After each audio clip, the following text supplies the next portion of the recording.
Today, House Speaker Mike Johnson is expected to send his opening bid to stop a potential government shutdown to the House floor. So at least 6 fellow Republicans plan to vote against him, meaning it's pretty much dead in the water.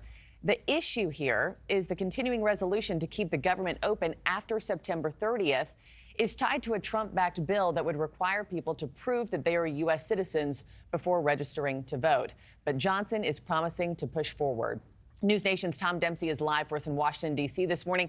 Tom, you do the math here, crunch the numbers. We have just 3 weeks until the shutdown deadline, 55 days until the election, and a whole lot of uncertainty over this very vote.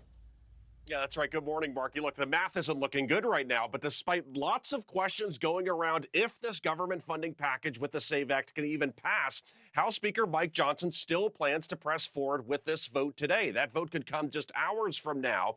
And former President Donald Trump has become part of this debate. In a post to a Truth Social, Mr. Trump called on Republicans to pass the SAVE Act, writing, quote, "If Republicans in the House and Senate don't get absolute assurances on election security, they should in no way, shape, or form go forward with a continuing resolution on the budget." Now, privately, some Republicans told NewsNation that post did not help this debate over the vote. Part of this revolves around the SAVE Act, and if you're not familiar with that, that will be tacked on to the government funding vote scheduled for today. And basically what it would do is it would require proof of citizenship before registering to vote. Supporters of this say, including House Speaker Mike Johnson, they say not enough safeguards are in place to ensure only citizens can vote.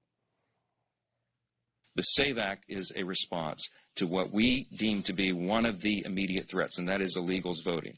How can we say that? They say it's not really a problem, Democrats say. It's already against federal law. It is against federal law, but so is minors buying alcohol.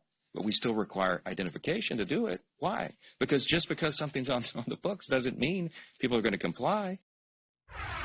Now, an important note here, Markie, it's already illegal for non-citizens to vote in federal elections. And the uncertainty this morning comes since Republicans can only afford to lose 4 members with this vote, and assuming all Democrats vote against it. But we've seen some Republicans have already voiced opposition to this funding package, while others have voiced skepticism. Again, so leading to all these questions, whether or not this could even pass a vote, Markie. And Tom, we know that Democrats oppose the SAVE Act. So what exactly are they saying about everything?